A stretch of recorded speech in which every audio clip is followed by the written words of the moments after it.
Наместо најавен фискален ефект, новата даночна мерка на владата само ќе ги научи субјектите да бидат даночни непослушници и ќе стимулира сивата економија. Успешните владата ги нарекува богати и како да сака да ги казни да одат напред, сметаат од бизнес заедницата. Оттаму велат дека владините службеници не сакаат да се откажат од непотребните административни трошоци што го оптоваруваат буџетот, а сака да ги оптовари оние кои се поуспешни во работата. Секој паметен човек сега има интерес легално да работи.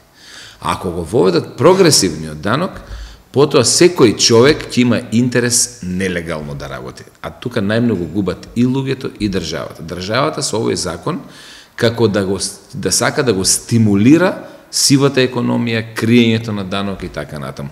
Прво е многу неправеден прогресивниот данок во однос на рамниот данок.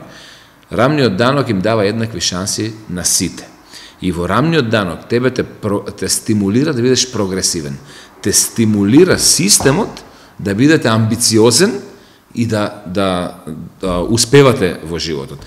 Прогресивниот данок вам ве стимулира да останете просечни. Веројатно, авторот на предлагачот на прогресивниот данок веројатно не разбира економска филозофија. Веројатно има некоја лична фрустрација кон успешните луѓе и веројатно сака да направи една квази урамниловка како во времето на Никита Хрушчов.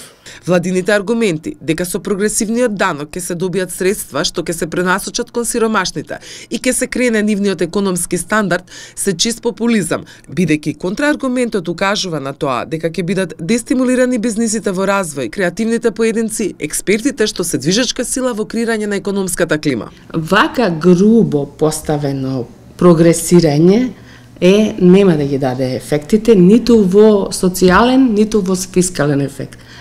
Ако сака власт, владечката партија, да направи, да им ја олесни состојбата на социјалните случаи и да вистина да формира средна класа, како што се декларираше пред изборите, тогаш треба да осмисли друг концепт кој што го има на Запад, со бројни и олеснувања.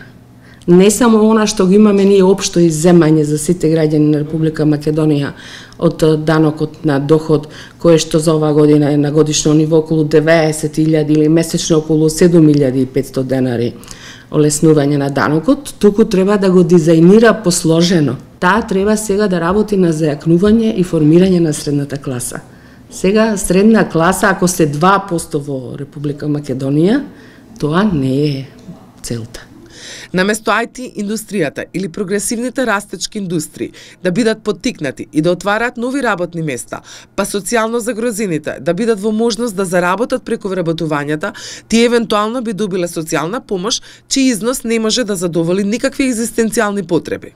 Да, и во другите земји има прогресивен данок, но има и земји каде што нема прогресивен данок, прво и основно е најлогичниот начин на размислување. Вториот момент е и во тие земји каде што има прогресивен данок, која е горната граница на луксус. И вториот момент кој што треба да се запрашаме, зашто тие земји во Европската Унија толку многу бараат кадри од нашите земји кои што се нели така наречени emerging markets или маркет во развој. Затоа што нашите луѓе им се поевтини и кога ќе отидат таму и во услови на такво функционирање они се под горната граница на луксус. Така да и тие луѓе таму заради таков данок си бараат вакво решение. И со што се соочуваме ние како една земја, повторно со brain drain, односно повторно со луѓе кои што ќе заминат. Останува отворено и прашањето, која е гаранцијата дека и дополнителниот даночен доход ќе биде наменет токму за тоа за што најавува владата,